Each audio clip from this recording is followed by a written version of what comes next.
Well, we are bringing you strange tales of animal coexistence and the most touching airport fable since the terminal. And that was so touching.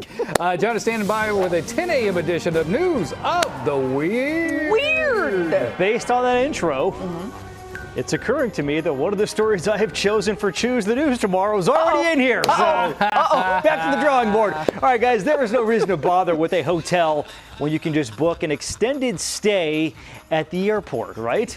A man in Beijing has been living in the city's international airport for 14 years. Why, you ask? Well, obviously, so, quote, he can eat, smoke cigarettes, and drink alcohol in peace. That sounds pretty good.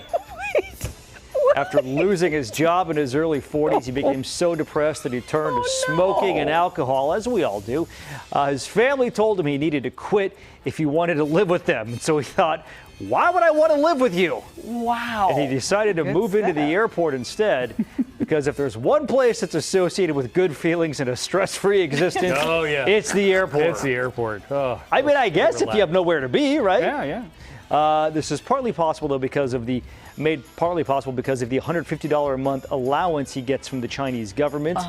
In an interview with China Daily, which I think we all subscribe to, the man says that he is welcome to go home anytime.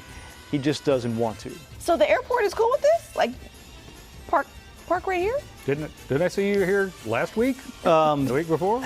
I don't know a ton about Chinese airport regulations, but I guess it's okay. Wow. Wow. Okay. Apparently it's fine. All right, a legendary library in Portugal is full of it. And by it, I mean hungry bats. Oh, no. The Joanina Library is home to a colony of bats that live behind the bookshelves. The region of Portugal is also home to several species of insects that feed on paper, which you can find in old books. The curators say the bats actually feed on the insects every night before they take off for their nocturnal activities. Same. Streetwalkers, you know, those bats. The flying rodents provide a natural pest control service and have done so for hundreds of years. The good news is, though, they don't carry viruses. If you're wondering, the caretakers do have to clean up bat poop every morning. Guano. That library is gorgeous. It It's is a stunning gorgeous. library, yeah. Except for the tons of bat poop That you have to step over. and the paper-eating bugs. And if you need more proof that society is hurtling towards a strange utopian oblivion, look no further than this fine selection of exotic meat.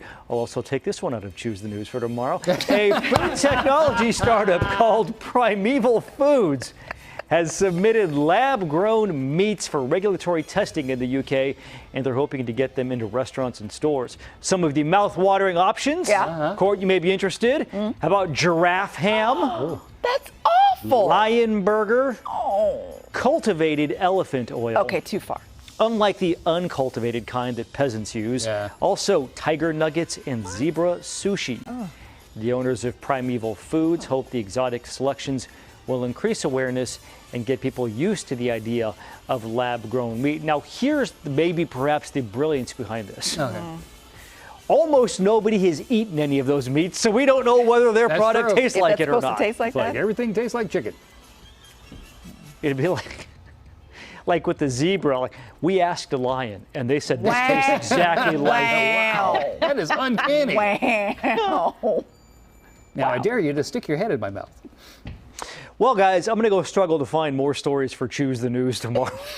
In this edition of Make John Rewrite His Entire Segment. We watch John's soul leave his body. It's starting to feel like we're going to get a Wiki Who tomorrow instead, guys. This is your chance I think I lost 2 stories there. Sorry, Debs. All right. Well, there's a local teacher who is using Legos to keep the kids engaged in STEM activities. Senior science correspondent Julissa Ortiz checked out their creations earlier this morning.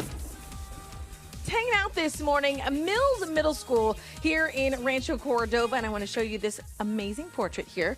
I know you see a little bit of some highlighting going on, but underneath the highlighting, you can tell who